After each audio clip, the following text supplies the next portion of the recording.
Todavía no es Halloween y ya están saliendo muchísimas películas de terror. Simplemente espérense a octubre y va a haber un estreno de terror una vez a la semana. Por el poder de Grayskull.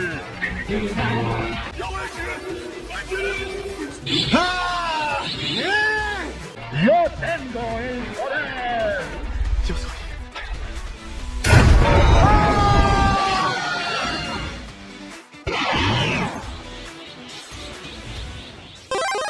Hola, ¿qué tal, queridos amos del multiverso? ¿Cómo están? Espero que se encuentren muy pero muy bien. Yo soy Rix y les doy la bienvenida a esto que es Rix y los amos del multiverso.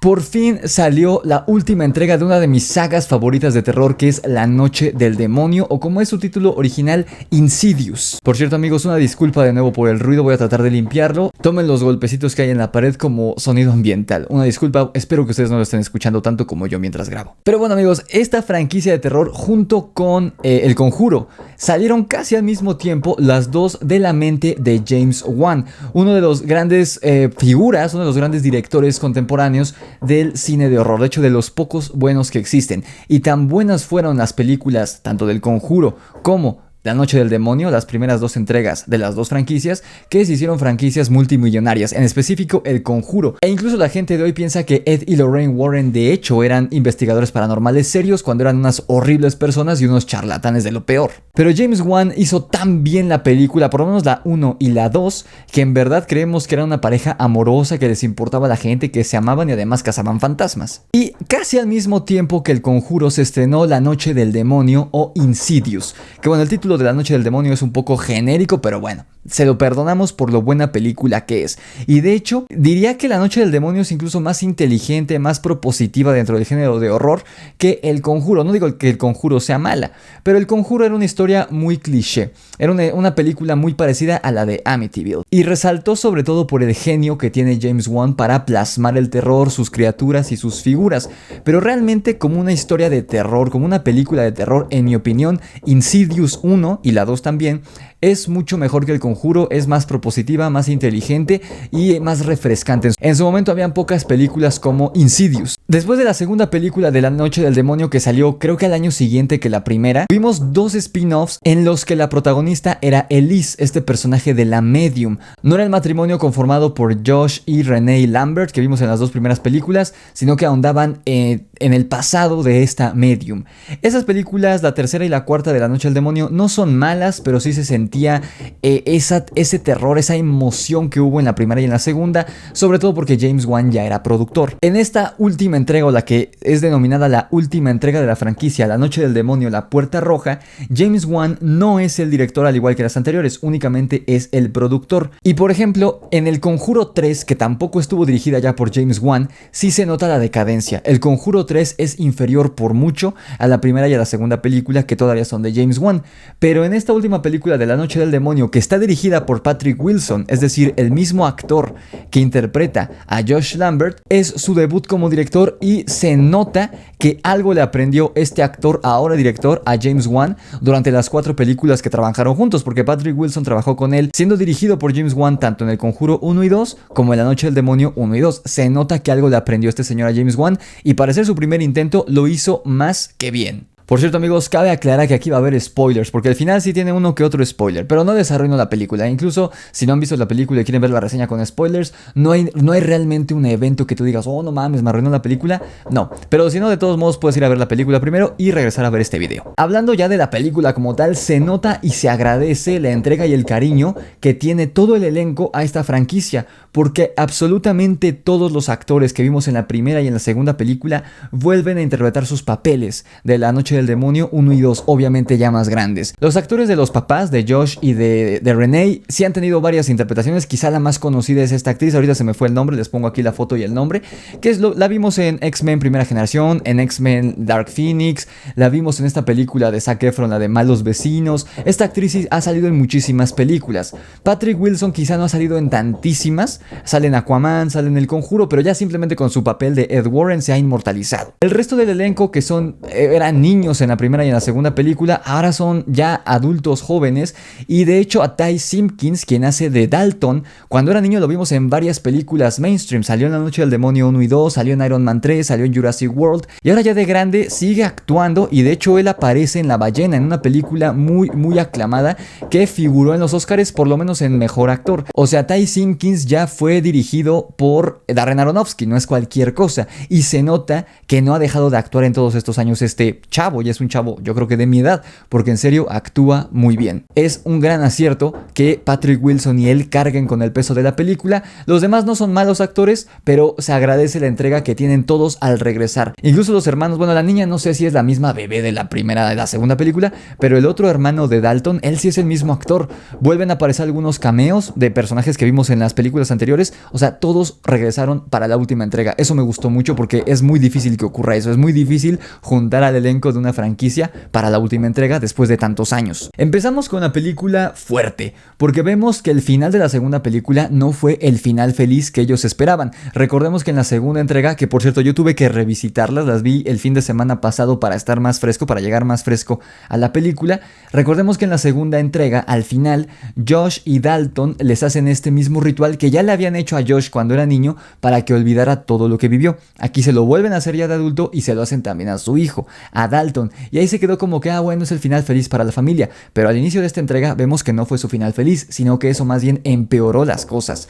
Vemos que están en el funeral de la abuela, de la madre de Josh, que fue un personaje muy importante y muy recurrente en las dos películas, en las dos primeras. Y además vemos que están enemistados, sobre todo Josh y su hijo Dalton. Después de todo lo que vivieron, como ya no lo recuerdan, están enemistados, están distanciados, y además Josh y Renee se acaban de divorciar. La peli está llena de referencias, sobre todo a la 1 y a la 2. Por ejemplo, al inicio de la película, durante los créditos iniciales, vemos muchos de los dibujos que también son de hecho la escena inicial de la primera película, estos dibujos que hacía Dalton sobre los viajes astrales que para él eran sueños. ¿Se acuerdan que se dibujaba él con capa de superhéroe y anotaba cosas y así? Bueno, aparte aquí retoman eso porque esos dibujos resulta que ahora Dalton es artista. Él continuó dibujando ahora de adulto joven y de hecho ya va a ir a la universidad de arte. Siguió dibujando y ahora dibuja muy bien. Entonces están referencias como eso, como los dibujos de la primera película, y les digo, personajes. Incluso los personajes que eran como secundarios de las películas anteriores regresan aquí simplemente como cameos. ¿Se acuerdan de Carl, este psíquico que aparece en la segunda película después de que muere Elise? Bueno, aquí lo vemos en un cameo muy breve, lo vemos durante el funeral de la madre de Josh, aunque obviamente pues él no lo recuerda, pero está ahí en el funeral, porque recordemos que en la segunda película la mamá cuando es joven conoce a Elise joven y a Carl joven, y de hecho él de joven también ayuda a Josh cuando es niño. Vemos el cameo de él, vemos el cameo de estos dos achichincles de Elise, que tienen una participación muy pequeña, de hecho no interactúan con los personajes, pero sí tienen su cameo, y Elise también tiene un cameo al final bastante conmovedor, o que intentó ser un conmovedor pero no lo logra del todo. El punto es que está lleno de referencias, está lleno de referencias a la primera y a la segunda película. Incluso hay frames tomados directamente. La icónica toma en la primera película que vemos a Josh y detrás de él está este demonio, el Darth Maul, la vemos tal cual retomada para los créditos iniciales de esta película. De verdad, se ve que hay mucho cariño por parte de las personas que estuvieron involucradas en la creación de esta película. Tanto el director y actor Patrick Wilson como el resto de la producción. Se nota, y se nota que esta película se volvió icónica. Quizá está infravalorada si la comparamos con El Conjuro, porque cuando uno dice James Wan y terror piensas en El Conjuro, pero diría yo que incluso es más icónica La Noche del Demonio. Incluso esta cancioncita de Tiptoe de Tiny Timmy.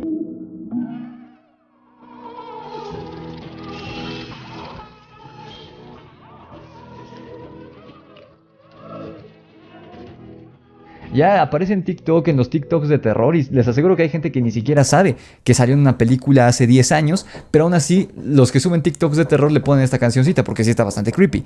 Vaya, incluso este Darth Maul, este demonio que se volvió icónico, que para mí es el mejor antagonista de toda la saga, lo volvemos a ver en esta película. De hecho, él vuelve a ser el villano, el antagonista, así como fue el antagonista en la primera película. Aquí él es el antagonista, y de hecho hasta vemos una referencia a la novia de negro, a esta entidad que poseyó a Josh durante la segunda película, porque de hecho el hecho de que él haya quedado poseído en la segunda película es uno de los pilares de la trama de esta última entrega. O sea, todo está llena de referencias, pero no se queda en eso, no se queda solamente en la nostalgia o en la referencia, sino que se alimenta digamos, del universo que creó James Wan en la primera y segunda película, pero aportan muchísimos más elementos e incluso rellenan huequitos que quedaban de esas primeras dos películas. Está genial, es un equilibrio muy bonito de usar las cosas que creó James Wan en primera instancia, pero Patrick Wilson como director y el guionista, los productores, agregan de su cosecha y se formó una historia muy completa, un mundo que ya conocíamos y se siente como revisitar ese mundo, como revisitar esa familia,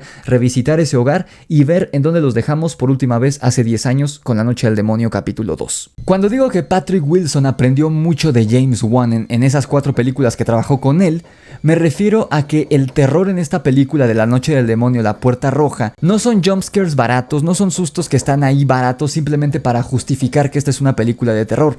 Aquí todas las apariciones de criaturas que hay son muy inteligentes, muy a la James Wan, no te la esperas. O sea, tenemos muy pocas, de hecho, creo que nada más un jumpscare del típico de que voltean y ahí está la criatura y se espantan y aparte le ponen un sonido estridente. Hay muy pocos de esos momentos. ¿Se acuerdan, por ejemplo, en la segunda película, cuando la esposa abre un mueble y un niño sale corriendo que es un fantasma? Esa escena, sin tener música estridente, sin ser una criatura horrible, es un niño, pero la manera en que está llevada esa secuencia, en la que la mamá ve a este niño fantasma desde la ventana, se mete, lo empieza a seguir por la casa y le sale de un mueble, te cagas de miedo.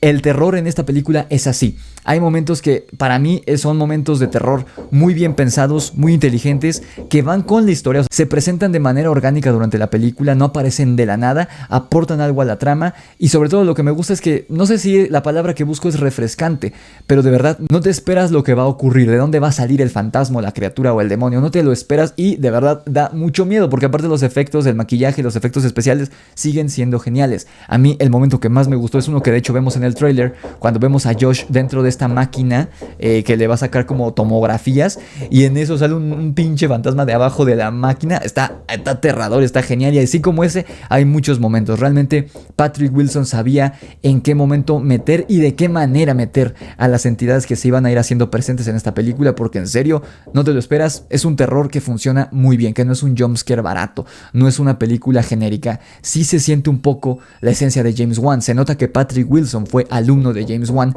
mientras fue actor dirigido por él en las películas anteriores. De hecho me da mucho gusto ver que Patrick Wilson no solamente es un gran actor, porque además Patrick Wilson, les digo que es un actor, diría yo, infravalorado. Digo, no le han dado la oportunidad de una actuación para ver si se gana el Oscar, pero al menos los papeles de los que yo los recuerdo últimamente, todos son muy diferentes entre sí. Es decir, Ed Warren es un personaje muy diferente a su personaje de Josh Lambert, y eso que fue dirigida por el mismo director, y es muy diferente también dirigido por James Wan en Aquaman. ¿Recuerdan que él es el villano, él es el medio hermano de Aquaman? Es un personaje completamente distinto. O sea, Patrick Wilson es un buen actor, genuinamente. Y me da gusto que no solo es un muy buen actor, sino que además es un muy buen director para hacer su primer trabajo. Está perfecto, o sea, esta película está mucho mejor que muchas películas de directores de renombre dentro del género de terror que hemos visto en los últimos años. Esta película fue muy buena, incluso diría yo que es mucho mejor que los 2 spin-offs que tuvo La Noche del Demonio, que tampoco fueron malos, pero esta sí se siente la esencia de James Wan, a pesar de que no está dirigida por él.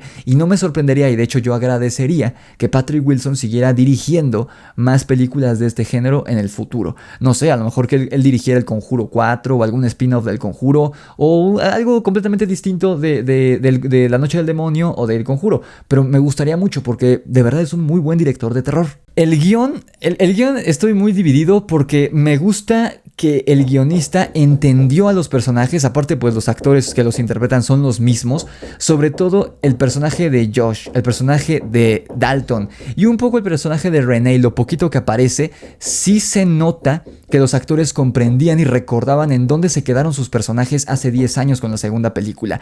Realmente no se sienten como actores, se sienten como personas reales. Sí se siente, como les digo, un reencuentro con esta familia que conocimos hace 10 años.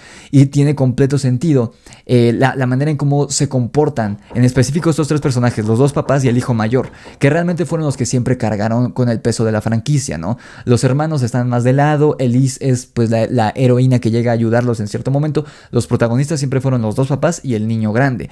Entonces me gusta mucho cómo maneja el guión, cómo comprende el guión también a estos personajes, en específico aquí a Dalton y a Josh, que son los protagonistas. protagonistas. Con los sucesos, con el desarrollo de la trama tengo varios problemas que ahorita voy a entrar, ahorita estoy en los puntos buenos, pero lo que sí me gusta mucho es el mensaje que tiene esta película, porque como les digo siempre, el terror, el género del horror para mí es el género más noble del cine, que muchas veces es desaprovechado por directores o guionistas que no comprenden el género y entregan porquerías que simplemente son jumpscares baratos y babosadas para una audiencia menos exigente. Pero James Wan no es un director ni un guionista mediocre. Él mete mensajes tanto en la primera como en la segunda película. De hecho, La Noche del Demonio, por lo menos la 1, la 2 y esta última entrega, son una historia de amor entre un padre y su hijo, lo cual es genial.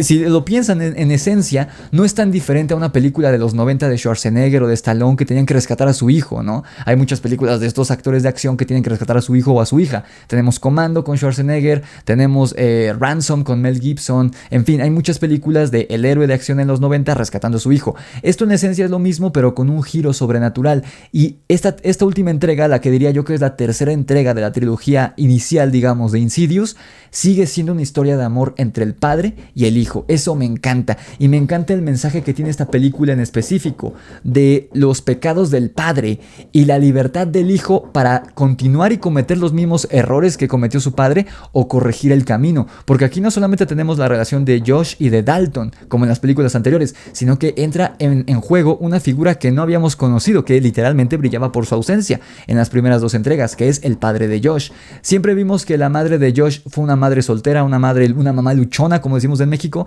que sacó ella adelante sola a su hijo, que era una doctora. Además no era cualquiera, era una doctora la mamá, y además lo sacó adelante no solamente en la cuestión económica, sino que cuando empezó a tener estos problemas de los viajes astrales y que lo perseguía este fantasma de este güey vestido de mujer, ella supo ayudarlo. Pero ahora vemos que no era que su papá los abandonó o era un sinvergüenza, no. El papá de Josh también tenía esta cuestión de ser viajero astral, y al igual que Josh estuvo a punto de hecho él sí sucumbió ante esta maldición. No me gusta mucho esta alegoría del hecho de ser viajeros astrales que tienen Josh y Dalton, que se nos explica desde la primera película y aquí se sigue retomando, que viene desde el abuelo, que el abuelo sí sucumbió ante esta maldición de la familia, por así decirlo, esta maldición que poseen todos los hombres de la familia o la mayoría de los hombres de la familia, y como él sí sucumbió ante esto, Josh está sucumbiendo ante esa maldición de esta película y Dalton va que vuela para ese camino. Me gusta mucho ese simbolismo y el simbolismo de la puerta roja, que la puerta roja fue un elemento narrativo en todas las películas de Insidious, incluso en las spin-off, y aquí la puerta roja es el mismo simbolismo de pasar de página, de seguir adelante y no seguir, de romper esta maldición familiar, de romper esta maldición del padre, cerrar las heridas del pasado y continuar adelante sin cometer los pecados que cometió el padre. En serio, eso fue lo que más me gustó de esta película. Este mensaje, relación papá-hijo y de sanar las heridas de generaciones pasadas para tener un buen presente. De verdad me encantó ese mensaje porque es completamente coherente con los mensajes que veníamos manejando con la primera y la segunda película. Me encanta. Y me encanta que no cae en ningún pedo progresista, que no arruina, porque cualquiera que hubiera retomado esta franquicia de hace 10 años hubiera vuelto a Renee o a la hermana, la protagonista, simplemente por ser mujer. Y no, se arriesgaron y continuaron y nos dieron una buena historia en la que los protagonistas son los varones, el papá y el hijo varón mayor, como lo fueron desde la primera y la segunda entrega. Eso me encantó. Para mí es lo mejor de la película, la tesis de la película. Eso me gustó mucho porque no es una película de terror X barata genérica. Tiene un mensaje y tiene corazón, tiene alma, tiene corazón esta película. Porque aparte, lo que más me gusta de este mensaje es que no juzga al padre. Al inicio de la película, Josh se justifica de todo lo mal padre que ha sido en los últimos años después de la segunda entrega. Está justificando porque él no tuvo papá y Dalton le reclama y le dice: no uses la ausencia de tu papá como justificación por lo mal padre que eres. O sea, tú tienes la opción de buscar ayuda y de seguir adelante, de seguir tu propio camino como padre, ¿no? Pero a fin de cuentas Dalton está haciéndolo, o sea, él culpa a Josh y juzga a Josh a la par que Josh juzga a su papá, pero Dalton está siguiendo los pasos de Josh y Josh a su vez está siguiendo los pasos de su padre sin saberlo porque ni siquiera lo conoció. Esto más bien viene de un resentimiento de él no tener padre y ser una figura perdida, pero a fin de cuentas el mensaje de la película al final es cuando Josh se entera que su papá no lo abandonó sino que sucumbió ante esta maldición de la familia. Lo entiende, lo perdona y a fin de cuentas el padre en esta película es un ejemplo a seguir, un ejemplo de lo que no se debe de hacer en ciertos momentos, pero juntos pueden corregir el camino. Eso es lo que más me gustó, que no fue una historia de el padre tiene la culpa, pero yo puedo seguir por mi camino. No, es más bien de entender al padre, perdonarlo y juntos corregir el camino. Abuelo, padre, hijo. Es un viaje generacional y me gustó mucho. Porque es que sí, realmente esa escena final en el más allá donde Dalton regresa y Josh se queda perdido. Él tiene que volver, pero Josh ya volvió al mundo material y Josh sigue perdido en el más allá, y el que lo hace volver es su padre, el espíritu de su padre, que aquí aparece desde el primer acto, empieza a aparecer sin que nosotros sepamos quién es en un inicio, a ayudarlo a juntar las piezas del rompecabezas que Josh está buscando armar, ¿no? De este rompecabezas que él no recuerda, y el que le ayuda en esta ocasión no es ni Elise ni su mamá, como en las películas anteriores, es el espíritu de su papá. Y en la escena final en la que se despiden ellos dos, bueno, la escena final de ellos, en la que se despiden, wow, a mí la verdad hasta me sacó mis lagrimitas, amigos. Porque justamente cierra muy bien el ciclo, no solo el arco de personaje de Josh en esta película, sino el ciclo narrativo de la trilogía de La Noche del Demonio, sin contar los spin-offs. Si no contamos los spin-offs, es una trilogía.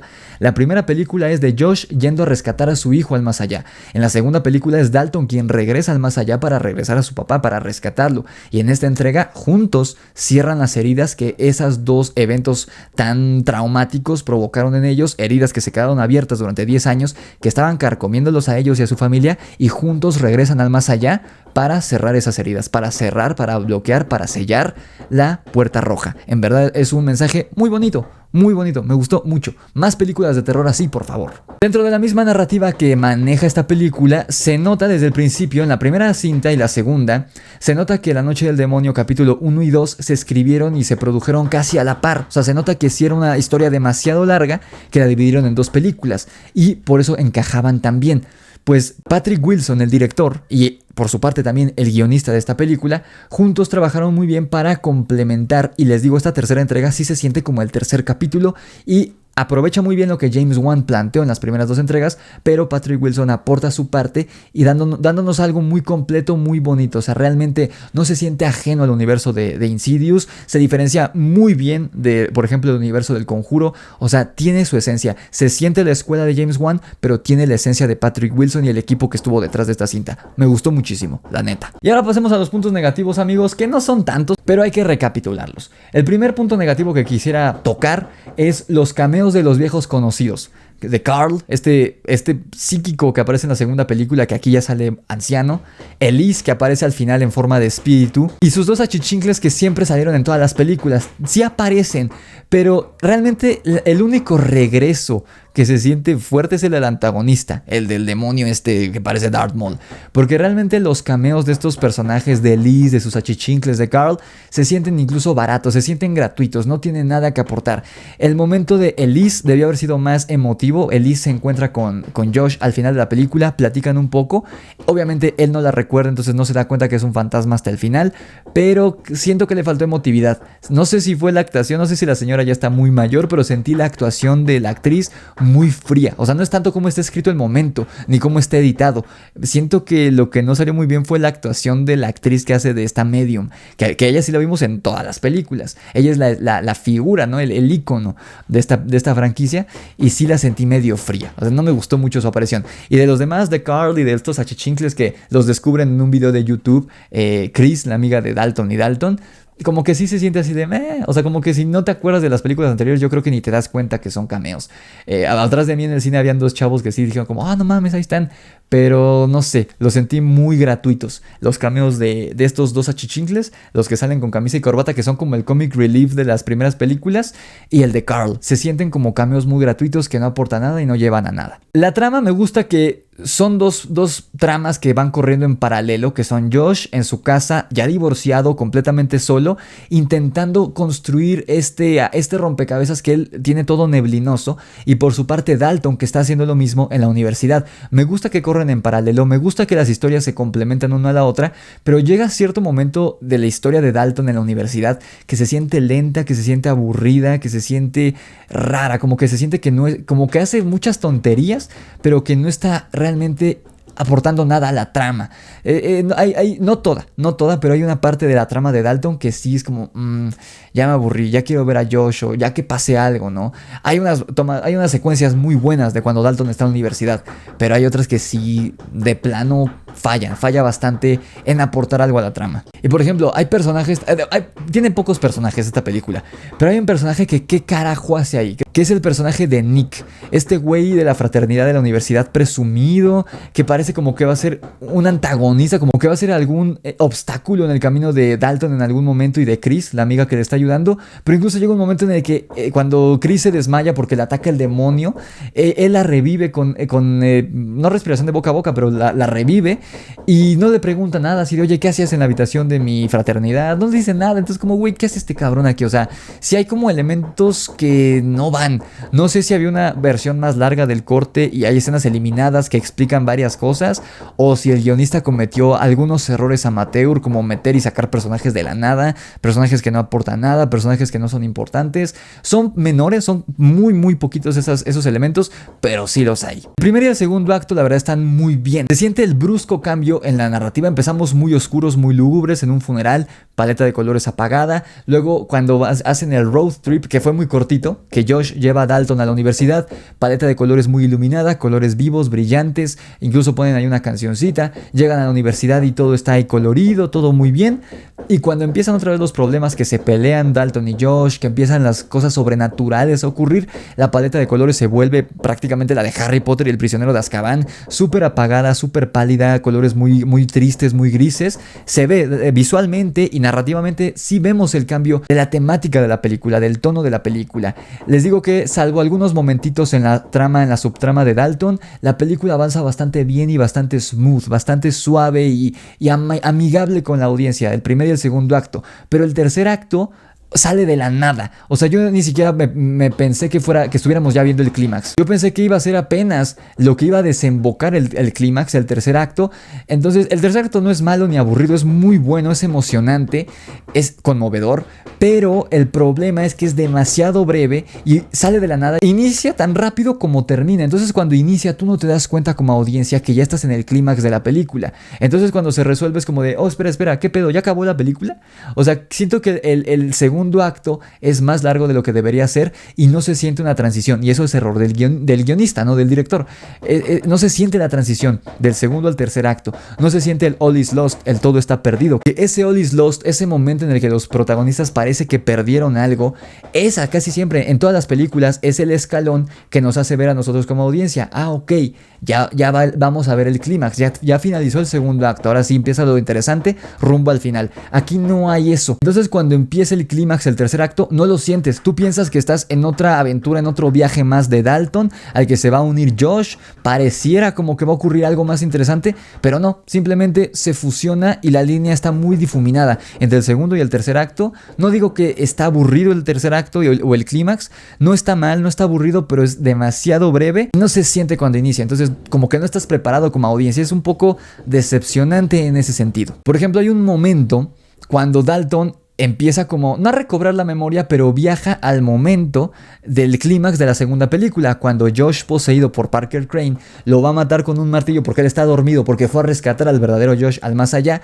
Dalton está viendo todo esto desde el más allá, y recuerdan que en la segunda película está así ya con el martillo en lo alto Josh, y de repente se cae para atrás y es que ya regresó. Bueno, que resulta, aquí lo explican, que la versión astral de Dalton del futuro fue el que lo derribó, mientras el Dalton del presente, el Dalton niño, trajo de regreso al espíritu de Josh del más allá. Entonces vemos ahí esa escena y una referencia muy bonita a la primera película. Dalton está encadenado otra vez en la oficina de este demonio, otra vez con la canción de Tiny Tim de Tiptoe. Está en la misma posición, encadenado del tobillo, con las manos así en la cara, y el que llega a rescatarlo, igual que en la primera película, es Josh. Ahí es una referencia a la primera cinta, pero que es parte de la historia de esta última entrega, ¿no? Y pareciera en este momento que Dalton se va a enfrentar a él, porque Dalton obviamente él no sabe, cuando ve este recuerdo borrado, él no sabe que él estaba poseído por Parker Crane. Entonces pareciera que va a haber un enfrentamiento entre Josh y Dalton, pero no hay nada. De hecho, Josh le da la mano y como que Dalton lo duda unos segundos, pero sí le da la mano y se echan a correr y escapan, y es cuando empiezan a sellar la puerta. Les digo que quizá le dieron demasiado tiempo al segundo acto, quizá con momentos que no debía tener. Este personaje de Chris le dieron demasiado tiempo en pantalla, no era tan importante. De hecho, siento que Dalton pudo haber resuelto todo por él mismo, no necesitaba a Chris. Hay cosas, sobre todo de la subtrama de Dalton, que ocupan más tiempo de lo que debería, y ese tiempo tiempo que se come el segundo acto se lo quitan al tercero, y por eso el tercer acto se siente tan apresurado, incluso un poco torpe, diría yo, en cuestión narrativa. Pues sí, hay como que ciertas cosas que pareciera que van a llevar a algún lado y no llevan a ningún lado. El personaje del papá de Josh realmente no aporta tantísimo en el tercer acto más que la despedida con Josh, pero yo pensé que lo iba a ayudar o algo así, y no, él se hace presente ya que resolvieron todo y le da la lámpara para que regrese, así como Josh guió el camino en la primera película. Cuando regresa a Dalton, el papá de Josh es quien ahora le da su lámpara, ¿no? Para quien le guíe el camino para que regrese al mundo material su espíritu. Pero fuera de eso, no, o sea, yo pensé que le iba a ayudar a sellar la puerta, ni se aparece el papá, o sea, se aparece hasta después. Entonces como que sí hay ciertos errores amateur de guionismo, no sé si fueron de Patrick Wilson o del guionista, no sé, sí hay algunos errorcitos, sobre todo con el tercer acto. El tercer acto no es aburrido, no es malo, les digo, de hecho es incluso conmovedor, pero sí se siente muy rápido, algunas cosas que te promete no las cumple y se siente incluso torpe por algunos momentos. En conclusión, queridos amigos, la última entrega de La Noche del Demonio no decepciona para nada. De hecho, siendo objetivos, ninguna de las películas es mala, ni siquiera los spin-offs. Yo no había visto los spin-offs hasta hace como 3 años, la verdad yo dije van a ser una porquería, y no, la verdad no están malos. A diferencia de los spin-offs del Conjuro, los de La Noche del Demonio no están mal, pero me atrevo a decir que esta de La Puerta Roja es mejor que los spin-offs, o sea, está bastante bien hecha, y eso que es la primera película dirigida por Patrick Wilson. Todavía no está al nivel de James Wan, obviamente, Patrick Wilson, pero sí hace gala de todo lo que debió haber aprendido en el set con él durante 5 películas, de hecho, porque trabajaron juntos en El Conjuro 1 y 2, en La Noche del Demonio 1 y 2 y en Aquaman. O sea, algo le debió haber aprendido Patrick Wilson y se nota que es el estudiante que está intentando ya ser director. De hecho ya lo logró, o sea, lo hizo muy bien, para hacer su primer trabajo lo hizo súper bien, porque aparte las producciones de Blumhouse no son megaproducciones con muchísimo presupuesto. O sea, se ve que no tiene 3 pesos de presupuesto La Noche del Demonio, La Puerta Roja, pero tampoco tiene el presupuesto de It, por ejemplo. Y aún así queda mucho mejor, es incluso mejor, diría yo, que It capítulo 2, o sea, quedó bastante bien. Patrick Wilson lo quiero ver dirigiendo más cosas de terror porque lo hizo muy bien. Para hacer su primer intento está genial y debe ir puliendo esos errorcitos menores, pero está muy bien. Yo contento de ver otra película de él. Con un guión un poco más pulido en la transición entre el segundo y tercer acto, esta hubiera sido una película todavía mejor de lo que fue. Siento yo que lo único que debió haber pulido esta cinta fueron cosas del guión en específico del segundo acto que afectan al tercero. Pero les digo, errorcitos que hay que pulir, tampoco es una completa basura. Pero aún así, ni Patrick Wilson como director ni Blumhouse como productores decepcionan. Y esta productora Blumhouse sigue siendo sinónimo de buen cine de terror. Así que yo me quedaría tranquilo con la película de Five Nights at Freddy's, que por cierto ya salió el segundo avance. Tenemos que esperar unos cuantos meses a que se estrene la película. Pero incluso The Boogeyman no estuvo nada mal, así que vamos a ver qué onda. Blumhouse sigue sin decepcionar en cuanto a cine de terror. Las referencias a la primera y a la segunda película se sienten bien, algunas funcionan mejor que otras, pero se agradecen y sí se tiene cierto cariño, sobre todo si eres fan de la franquicia como yo. Pero no se queda solo ahí la película, no es nada más la referencia por la nostalgia y ya, sino que realmente hacen homenaje a las primeras 2 películas, se retroalimentan de esa fuente original, pero la película aporta sus propios elementos y mete cosas que si bien no se explicaron y forman parte de las primeras 2 películas, no desencajan aquí, como el elemento del papá de Josh, el elemento de que él también era viajero astral, ese tipo de cosas. O sea, sí nos da un todo y nada desencaja con lo que ya habíamos visto en las películas anteriores. Y finalmente, como toda buena película de terror, esta película tiene un mensaje, una tesis, que en este caso no es algo monstruoso de la humanidad, no es una crítica a la sociedad o a la humanidad, sino que es un mensaje muy bello, un mensaje muy bonito de lo que siempre trató esta franquicia, una historia de amor entre el padre y su hijo. Pero bueno, queridos amigos, eso es mi opinión sobre La Noche del Demonio, La Puerta Roja. Me gustó muchísimo. Todavía hay cosas de terror que van a seguir saliendo, por eso lo que le dije al inicio del video, van a salir muchas películas de terror. La que muero por ver es la de Háblame, de A24. Creo que A24, esta gran productora, según yo nunca ha hecho nada de terror, así que estoy muy emocionado por ver qué van a hacer. Se vienen películas, a lo mejor La Mansión Embrujada, que es terror, comedia para niños, pero hay varias cositas de terror y lo que yo más espero es Five Nights at Freddy's en octubre. Pero bueno, queridos amigos, déjenme saber su opinión sobre esta película si ya la vieron abajo en la caja de comentarios. Denle like al video si les gustó, denle dislike si no les gustó y activen la campana de notificaciones para que YouTube les avise cada vez que suba un nuevo video, además de suscribirse aquí a Rix y los amos del multiverso. Síganme también en mis redes sociales que son TikTok, Instagram y Facebook. Los links los encuentran abajo en la descripción, así como el link a mi canal principal, El Grimorio de Rix, donde subo videos de terror todos los días. Y si les interesa una historia parecida a La Noche Noche del Demonio 1, vayan a adquirir su ejemplar de mi libro La Orden de Camazotz, que está disponible en Amazon con entregas a todo el mundo a un precio muy accesible, porque sí hay ciertas conexiones entre La Orden de Camazotz y La Noche del Demonio. Así de fan soy. Digo, no es una historia que viajan al más allá, bueno, sí viajan al más allá como tal. Es una historia de amor entre padre e hijo, así que vayan a comprar su ejemplar de La Orden de Camazotz exclusivo de Amazon. El link para que pidan su ejemplar está en la descripción del video también. Amigos, espero que no hayan escuchado tanto desmadre, de verdad voy a limpiar lo mejor que pueda el audio en postproducción. A mí ya me dolió la cabeza, así que me despido, que la fuerza los acompañe y nos vemos el lunes con la reseña del capítulo 3 de Secret Invasion y seguimos en la temporada de altos estrenos, así que esperen a ver de qué otra película les hablo la próxima semana. Cuídense.